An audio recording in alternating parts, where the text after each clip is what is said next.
Assalamualaikum warahmatullahi wabarakatuh. Saya Vivi Nur Hidayati. Di sini saya akan mengampu mata kuliah studi pendidikan pesantren dengan materi sistem pengasuhan dan pembelajaran khas pesantren. Sebelum itu saya akan mereview materi minggu lalu tentang karakteristik pesantren Salafiyah dan Kholafiyah. Pesantren Salafiyah dan Kholafiyah itu merupakan dua model pendidikan Islam yang berbeda dalam pendekatan dan juga orientasi.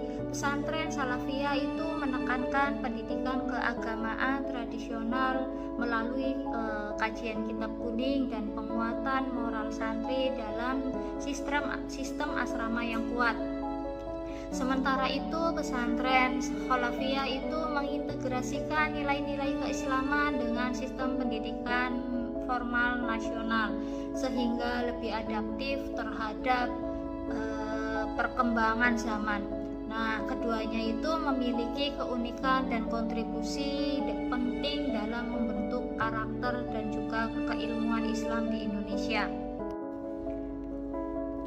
Pada materi hari ini, subcapaian MK yang pertama, mahasiswa mampu menjelaskan metode bandongan, petonan, dan juga sorogan. Dan yang kedua, mahasiswa mampu menyusun simulasi kegiatan pembelajaran khas pesantren.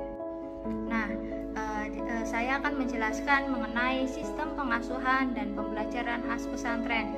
Pesantren adalah lembaga pendidikan Islam tertua di Indonesia yang berkembang dari tradisi lokal dan juga praktek keislaman. Nah, keunikan pesantren ini itu terletak pada sistem pendidikan non formal dan informal yang mengakar dalam nilai-nilai keislaman dan juga kemandirian dan juga kedisiplinan.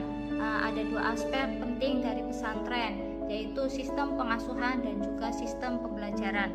Nah, sistem pengasuhan dan pesantren, yang pertama, pengertian pengasuhan di pesantren, melalui proses pembinaan kepribadian secara holistik, spiritual, moral, sosial, dan juga emosional.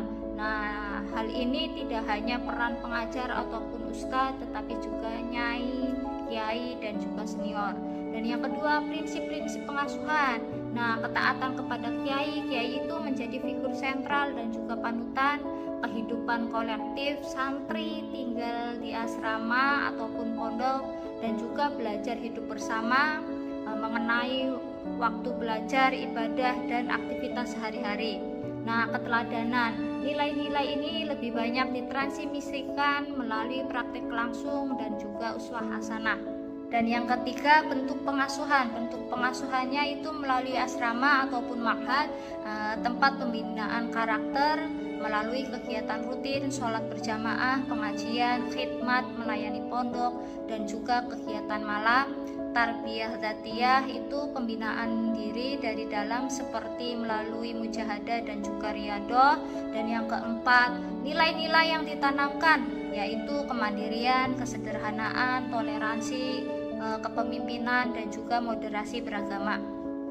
Materi selanjutnya, sistem pembelajaran khas pesantren. Nah, yang pertama, ciri-ciri umumnya itu berbasis kitab kuning, dan yang kedua, model halaqah, guru membacakan kitab dan menjelaskan, santri itu menyimak dan juga mencatat. Ketiga, sanad keilmuan.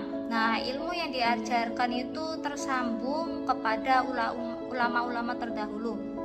Dan materi selanjutnya, struktur kurikulum pesantren tradisional tidak formal seperti sekolah umum, fokus pada tauhid, fikih, tafsir, hadis, akhlak, dan juga nahwu, shoroh, belajar mengenai tata bahasa Arab. Nah, metode pembelajarannya apa aja sih? Yang pertama, sorogan.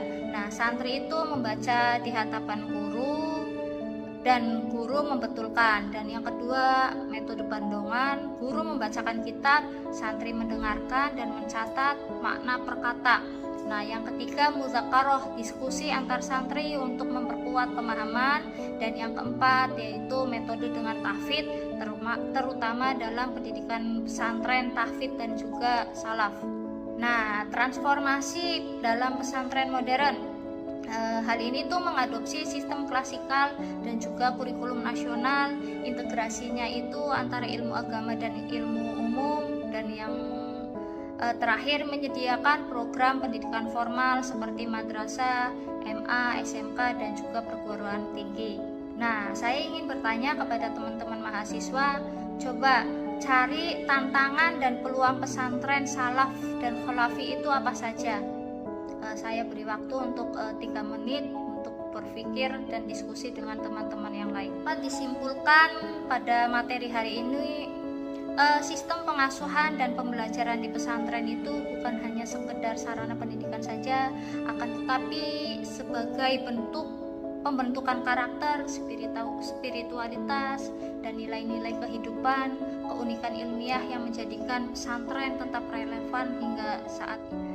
Nah, arahan tugas sistem pengasuhan dan pembelajaran khas pesantren, yang pertama, jelaskan karakteristik utama sistem pengasuhan dan pembelajaran yang diterapkan di pesantren tradisional dan juga modern. Nah, dalam jawaban ini nanti mahasiswa itu menguraikan bagaimana sistem intim mempengaruhi pemberdayaan perempuan di pesantren menurut perspektif gender dalam pendidikan Islam. Dan yang kedua, jelaskan bagaimana peran kiai, ustadz, dan lingkungan sosial pesantren dalam membentuk karakter dan pengetahuan santri. Nah, nanti dianalisis bagaimana keteladanan mereka berpengaruh terhadap perubahan peran perempuan di pesantren. Nanti ini referensi dicari di jurnal penelitian saya, linknya ada di sini, dan tugas dikirim ke email.